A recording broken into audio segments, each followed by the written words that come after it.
Hello बच्चों, welcome to Aryan Education Foundation. Aryan Education Foundation आपके लिए लाया है एक नया बैच जिसका नाम है लक्ष्य बैच। लक्ष्य बैच में हम करने वाले हैं क्लास 10th सीबीएसई बोर्ड के लिए कंप्लीट मैथमेटिक्स, वो भी एनसीईआरटी के बेस पे। अब जो बच्चे नए होंगे उनके लिए डाउट होगा, सर 2024-25 में सिलेबस बदला है। लेकिन देखो, सिलेबस बदला है लेकिन सीबीएसई ने क्या किया है, सिलेबस बदल के अभी ये नहीं बताया है कि हम साल में 2 बार एग्जाम लेंगे, साल में 1 बार एग्जाम लेंगे, है ना, कि ओपन बुक एग्जाम लेंगे। इन सब के चक्कर में अगर पड़े रह जाओगे तो आप पीछे रह जाओगे। आपको सीबीएसई ने क्या कर दिया है, सीबीएसई ने सिलेबस प्रोवाइड कर दिया है। तो जब सीबीएसई ने सिलेबस प्रोवाइड कर दिया तो उसको आप पढ़ते जाइए। सीबीएसई का जो मन होगा उसके लिए हम प्रिपेयर रहेंगे आपको पहले से, है ना। क्योंकि अगर आपका सिलेबस तैयार रहेगा, आपका सिलेबस पूरी तरीके से अगर आप तैयार करेंगे तो एग्जाम का लेवल कुछ भी हो, आप एग्जाम को फोड़ के आओगे, ये मेरी गारंटी है ना। क्योंकि पिछले अभी जो रिजल्ट नहीं आया है वो रिजल्ट आपका 101% मैं आपके साथ शेयर करूंगा कि कितने मेरे बच्चे कितना परसेंट लेके आए हैं, है ना।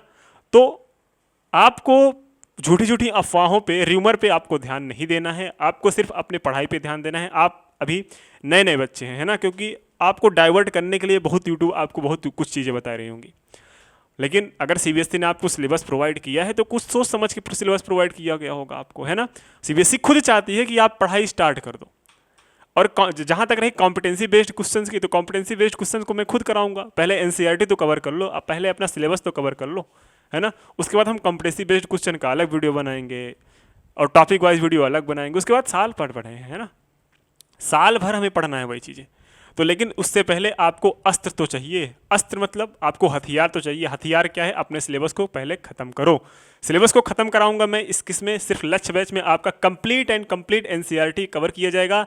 और आज के इस फर्स्ट वीडियो में हम डिस्कस करने वाले हैं syllabus and paper pattern for mathematics CBSE class 10th, जो कि किसके लिए होने वाला है, 2024-2025 के लिए। तो चलिए स्टार्ट करते हैं अपना लक्ष्य बैच बिना टाइम वेस्ट किए हुए।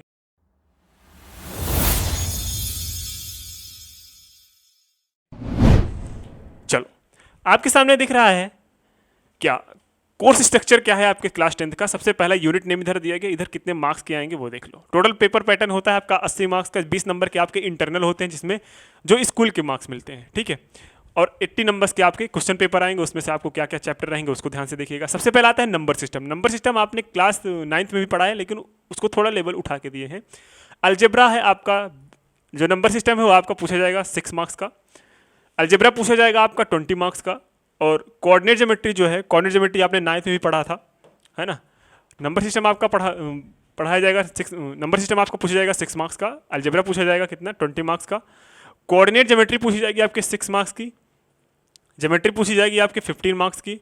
और ट्रिग्नोमेट्री आपकी पूछी जाएगी कितने मार्क्स की, 12 मार्क्स की। और मेंसुरेशन पूछा जाएगा आपका 10 मार्क्स का।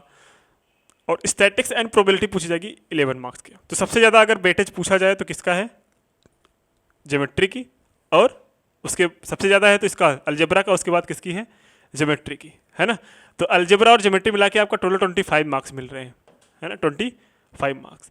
और अगर बात करें हम ट्रिग्नोमेट्री की, अगर आपका ये तीनों चैप्टर स्ट्रांग है तो आप पास होने लायक नंबर्स आप आराम से पा सकते हैं। लेकिन आपको पास थोड़ी होना है, आपको मैथ्स में 100 आउट ऑफ 100 लेके आना है और उसके लाने की रिस्पॉन्सिबिलिटी मेरी छोड़ दो, है ना। अगर आप पूरा लक्ष्य बैच पूरा आपने फॉलो कर लिया तो आपको 100 आउट ऑफ 100 लाने से कोई नहीं रोक सकता, ये गारंटी है। क्योंकि क्वेश्चन डिट्टो कॉपी तो नहीं करवा सकते लेकिन न्यूमेरिक वैल्यू चेंज होगा। और एनसीईआरटी प्लस एनसीईआरटी एग्जाम्पलर अगर आपने कर लिया तो कोई भी सीबीएसई का पेपर जो होगा उठा के देख लीजिएगा, आपका 100 आउट ऑफ 100 आ जाएगा। लेकिन हाँ, भटकना नहीं है आपको। कोई बता रहे हैं मोस्ट इंपॉर्टेंट क्वेश्चन, नहीं, उस पर नहीं जाना है। पहले हमें क्या पढ़ना है, पहले हमें अपना सिलेबस खत्म कर लेना है, फिर जहां भटकना है भटकना। सिलेबस खत्म करो, प्रैक्टिस करो। आपका प्रीवियस ईयर अगर हो रहा है तो आपको कहीं जाने की जरूरत नहीं है। सीबीएसई वही घिसी पिटी क्वेश्चन पूछती है, वही। अब आपको पेपर पैटर्न चेंज कर दिया तो आप बोलोगे सर नया क्वेश्चन इंक्लूड करेगा, बिल्कुल नहीं करेगा नया क्वेश्चन इंक्लूड। वो वही चीजें आपको परसेंटेज के बेस पे देगा, बोल देगा पहले 40% कॉम्पिटेंसी बेस्ड आता है, आपके 50% कॉम्पिटेंसी बेस्ड आएगा। अब पूरे पेपर में बोलेगा 70% एमसीक्यू आएगा। भैया अभी बोला है ना, आया तो नहीं है ना, र्यूमर अभी मत फैलाओ, है ना। अगर 70% आएगा तो देख लिया जाएगा, उसमें क्या है, वो तो सीबीएसई मॉडल पेपर रिलीज ही करेगी, उसके ऊपर हमें डिस्कशन नहीं चाहिए। हमें चाहिए अपने सिलेबस के ऊपर, और हमें अच्छी तरीके से अपना सिलेबस तैयार होना चाहिए। मेरा मोटिव ये है, और आपका मोटिव भी यही होना चाहिए कि आप कंप्लीटली अपने मैथमेटिक्स, अगर आपने पढ़े, आप मैथमेटिक्स अगर पढ़ रहे हैं तो आपका मैथमेटिक्स का एक एक चैप्टर, एक एक टॉपिक, कम से कम एनसीईआरटी का एक एक क्वेश्चन ऐसे आना चाहिए कि अगर उस बुक से आपको कोई भी एक क्वेश्चन दे दे तो आप ये बता दो सर ये क्वेश्चन इस चैप्टर का इस पेज नंबर का आंसर ये आएगा, और ओरली सॉल्व कर डालो क्वेश्चन, ऐसे याद होना चाहिए, इतना पढ़ाई कर डालो। तो आपका जब बैठोगे ना एग्जाम में तो आपका अलग थॉट रहेगा, सबके आगे आप 2 कदम आगे चले रहोगे, है ना। तो उस हिसाब से हमें पढ़ाई करनी है। तो हमें कितने चैप्टर आएंगे? टोटल 7 चैप्टर्स हैं आपके, 7 यूनिट्स हैं। 7 यूनिट्स में सबसे number system, algebra, coordinate geometry, geometry, trigonometry, mensuration, statistics and probability, और टोटल कितने हुए? 80 मार्क्स आएंगे, और 20 नंबर्स आपके क्या हो जाएंगे? इंटरनल हो जाएंगे। बात समझ में आ रही है? बिल्कुल आ रही है। अब सबसे पहला यूनिट फर्स्ट आता है, यूनिट फर्स्ट आता है रियल नंबर। रियल नंबर में कौन कौन सा है? ध्यान से देख लो। रियल नंबर में कुछ ही टॉपिक्स हैं जो आपके हैं, पुरानी बुक्स में बहुत सारे टॉपिक्स दिए थे, नई बुक्स जो आ रही है उसमें एलिमिनेट करके दे रहे हैं। टोटल 15 घंटे का टॉपिक है, 15 घंटे में पूरा खत्म करना है, लेकिन हम इसको थोड़ा और जल्दी करने की कोशिश करेंगे। क्या है?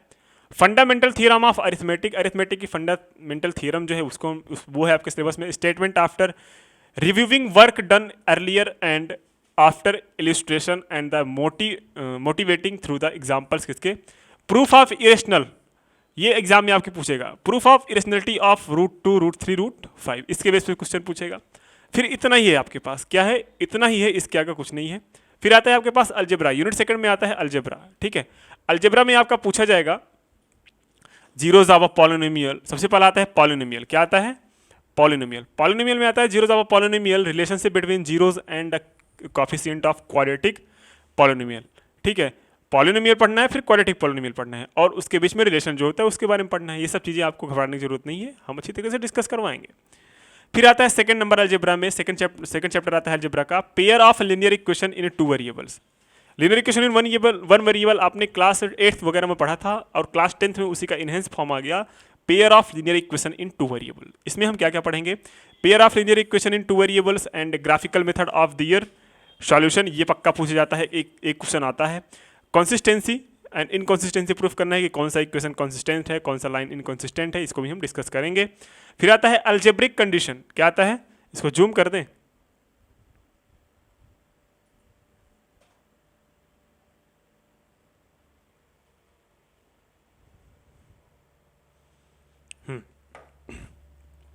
फिर आता है algebraic condition for a number of solution.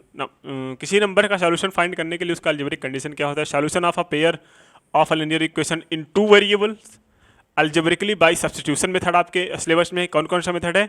Substitution method से है सॉल्व करना किसी भी इक्वेशन को, एलिमिनेशन मेथड से किसी भी इक्वेशन को सॉल्व करने का, और simple solution method. Simple problem है, मतलब सिचुएशन प्रॉब्लम क्या है सर? सिंपल सिचुएशन प्रॉब्लम मतलब वर्ड प्रॉब्लम। आपको वर्ड प्रॉब्लम देगा, उसको हमें सॉल्व करना पड़ेगा, ठीक है। फिर आता है क्वाड्रेटिक इक्वेशन। क्वाड्रेटिक इक्वेशन इस आपके क्लास 10 में बहुत ज़्यादा वेटेज रखता है ना, और जहाँ तक अलजेब्रा में क्वेश्चन यहीं से उठाए जाते हैं। क्या है इसमें? Standard form of a quadratic equation, ठीक है। Standard form of quadratic equation, ये तो सबको पता है। Standard form of quadratic equation x² + b² + x² + bx + c होता है, ये है। सॉल्यूशन ऑफ क्वाड्रेटिक इक्वेशन सबको पता है कैसे सॉल्व किया जाता है, क्लास 9 में आपने पढ़ा होगा। बाय, अब इसको कई तरीके से सॉल्व कर सकते हैं, by factorisation and the by using quadratic formula. किसके मेथड से? By factorisation and by using quadratic formula. 2 method आपसे पूछा गया है, ठीक है। कंप्लीट स्क्वायर मेथड अब आपके सिलेबस में नहीं पूछा जाता, तो by factorisation method and by using quadratic formula. And relationship between discriminant, discriminant भी पूछा जाएगा, मोस्ट इंपॉर्टेंट टॉपिक है डिस्क्रिमिनेंट, ठीक है। ये डिस्क्रिमिनेंट आपको पढ़ना पड़ेगा क्योंकि इससे भी आपके एमसीक्यू बनते हैं।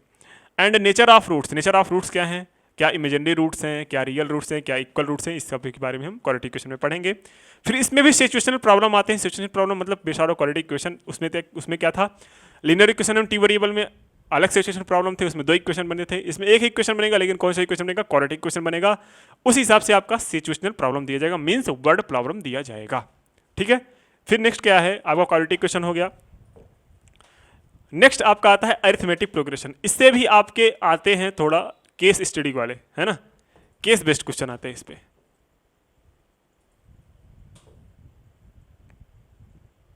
तो अरिथमेटिक प्रोग्रेशन में क्या क्या है ध्यान से देख लो।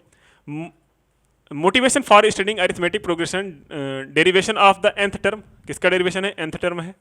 nth टर्म का derivation and sum of the nth term का सम पूछेगा फर्स्ट nth टर्म का, ठीक है। एपी मतलब अरिथमेटिक प्रोग्रेशन होता है, इससे घबराने की जरूरत नहीं है। And their application in solving daily life problem, मैंने बोला ना इसमें आपको केस स्टडी बेस पे केस बेस्ड क्वेश्चन दिया जाएगा, जो कि आपके सेक्शन लास्ट सेक्शन में आता है, सबसे लंबे वाले क्वेश्चन आते हैं, है ना, सेक्शन डी या सेक्शन ई में आते हैं, ठीक है। यूनिट थर्ड क्या आता है? यूनिट थर्ड आता है कोऑर्डिनेट ज्योमेट्री। कोऑर्डिनेट ज्योमेट्री में क्या होता है? बहुत सबसे आसान चैप्टर आपका कोऑर्डिनेट ज्योमेट्री होगा, सबसे कम टाइम लेगा। वो कौन सा चैप्टर है? कोऑर्डिनेट ज्योमेट्री है। कोऑर्डिनेट ज्योमेट्री में क्या क्या पूछेगा? कॉन्सेप्ट ऑफ कोऑर्डिनेट ज्योमेट्री, ठीक है। ग्राफ ऑफ लीनियर इक्वेशन, ये भी सही है। डिस्टेंस फार्मूला पूछेगा और सेक्शन फार्मूला पूछेगा। और सेक्शन फार्मूला में एक होता है इंटरनल डिवीजन, एक होता है एक्सटर्नल डिवीजन। तो उसमें पूछेगा सिर्फ आपका इंटरनल डिवीजन। एक्सटर्नल डिवीजन आपकी क्लास 11th में, जब आप क्लास 11th में जाओगे तो वहाँ पे पढ़ोगे। लेकिन हमें क्या पूछा है? इंटरनल डिवीजन पूछा है और ग्राफ ऑफ लीनियर इक्वेशन पूछा है, डिस्टेंस फार्मूला। ये सब डिस्टेंस फार्मूला आपने क्लास 9 में पढ़ा था, बे सेम वही है, लेकिन उसको थोड़ा इन्हेंस कर दी है, उस टॉपिक को थोड़ा और बढ़ा चढ़ा के बोलेंगे, ठीक है। नेक्स्ट आता है अपना ज्योमेट्री। ज्योमेट्री में क्या क्या दिया गया है? देखो, सबसे पहले आता है ट्रिंगल। और ट्रिंगल में तो एक क्वेश्चन आपका फिक्स है मेरे भाई, एक क्वेश्चन आपका क्या है? फिक्स है। आपको घबराना नहीं है। अगर आपको डर लग रहा है तो ट्रिंगल की कर देंगे छुट्टी। विद किसके साथ? विद रत्नाकर सर के साथ, है ना। ट्रिंगल से हो जाएगा डर खत्म। अगर ट्रिंगल से करना है डर खत्म तो जुड़िए किसके साथ? आर्यन एजुकेशन फाउंडेशन के साथ। अगर कंप्लीट 10th बोर्ड का डर खत्म करना है तो आर्यन एजुकेशन पे इस साल ऐसी टीम आ रही है तो आपके डर को क्या कर देगी? छूमंतर कर देगी, है ना। तो उस टीम के साथ जुड़िए, आपको रिजल्ट दिखेगा। और आपको मैं रिजल्ट दिखाऊंगा, आपकी साल वाला रिजल्ट आने तो दो, इस ईयर वाला रिजल्ट आने तो दो। मैं आपको एक एक रिजल्ट दिखाऊंगा जो जो बच्चे हमसे पढ़ के दिखाए हैं, है ना। चलो, यूनिट 4 है ज्योमेट्री। ज्योमेट्री में आता है ट्रिंगल। ट्रिंगल में आता है डिफिनेशन ट्रिंगल का, उसके example, counter example of similar triangle, ठीक है, बिल्कुल सही। सिमिलर ट्रिंगल क्या होते हैं? प्रूफ किसका? If a line is drawn a parallel to one side of a triangle to intersect. ये साफ साफ देख लो, इससे बाहर नहीं पूछेगा। पहला किसका किसका प्रूफ देगा?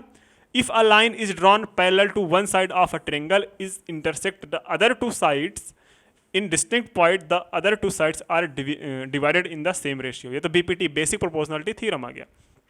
फिर दूसरा, if a line divide two sides in a triangle in the same ratio the line is parallel to the third side.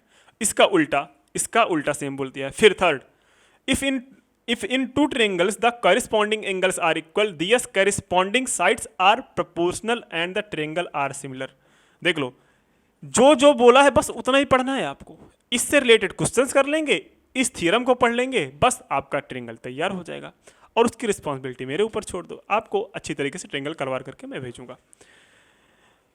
फिर से आता है इसका उल्टा, if the corresponding side of two triangles are proportional their corresponding angles are equal and two triangles are similar. ठीक है, बिल्कुल सही है। फिर if one angle of a triangle is equal to one and other triangle then the sides including these angles are proportional the two triangles are similar. Same सही वही बात बोला है। फिर आता है ट्रिग्नोमेट्री। ट्रिग्नोमेट्री जब कोरोना नहीं आया था, है ना, जो लॉकडाउन नहीं लगा था, उसके पहले ट्रिग्नोमेट्री का बहुत बड़ा रोल होता था क्लास 10th में, सब डरते थे इससे। लेकिन जब आपका पेपर पैटर्न थोड़ा बदला, थोड़ा एनसीईआरटी ने सिलेबस काटना शुरू कर दिया, है ना, सिलेबस एलिमिनेट करना शुरू कर दिया, तो वहाँ से अब इसका रोल थोड़ा बहुत खत्म हो गया। बस क्वेश्चन देते हैं, वो भी आसान क्वेश्चन देते हैं, उससे घबराने की जरूरत नहीं है। तो कुछ फिक्स एंगल हैं, आपको उसी से पूछेगा एग्जाम में। क्या बोला है? ट्रिग्नोमेट्रिक रेशियो बोला है ऑफ एन एक्यूट एंगल, हमेशा एक्यूट एंगल का ट्रिग्नोमेट्रिक रेशियो पूछेगा। Of a right angle triangle, proof of their existence, well defined motive और ratio which are defined as 0 to 90 degree. 0 और 90 डिग्री के बीच में जो डिफाइन होंगी वैल्यू, उसके बारे में पूछेगा। Values of trigonometric ratio 30 degree, 45 degree and 60 degree. किसके ऊपर पूछेगा? 30 डिग्री के ऊपर पूछेगा, 45 डिग्री के ऊपर पूछेगा, 60 डिग्री पूछेगा, उसके बाहर नहीं पूछेगा। रिलेशनशिप बिटवीन दियर रेशियो, उनके रेशियो के बारे में रिलेशन पूछेगा, जैसे tan theta, cot theta, sin theta upon tan theta, ठीक है। जैसे परपेंडिकुलर अपॉन हाइपोटेनस होता है, तो वो उस सब के बारे में रेशियो में पूछेगा। फिर आता है टेक्नोमेट्री आइडेंटिटीज। टेक्नोमेट्रिक आइडेंटिटीज में आता है आपका एक आइडेंटिटी पूछा है, sine square A plus cos square is equal to 1, only simple identities to be given. ठीक है, प्रूफ एंड इसका एप्लीकेशन, सिर्फ यही एक आइडेंटिटी आपसे पूछेगा और इस पे बेस्ड प्रॉब्लम बोल देगा। ठीक है। फिर आता है टेक्नोमेट्री का ही पार्ट होता है हाइट एंड डिस्टेंस। इसमें आते हैं थोड़ा केस स्टडी वाले क्वेश्चन, तो इसमें आते हैं एरोप्लेन वाले क्वेश्चन, बोट वाले क्वेश्चन, इसमें भी आते हैं, तो इससे घबराने की जरूरत नहीं है। एक क्वेश्चन आएगा, ठीक है, केस स्टडी आएगा।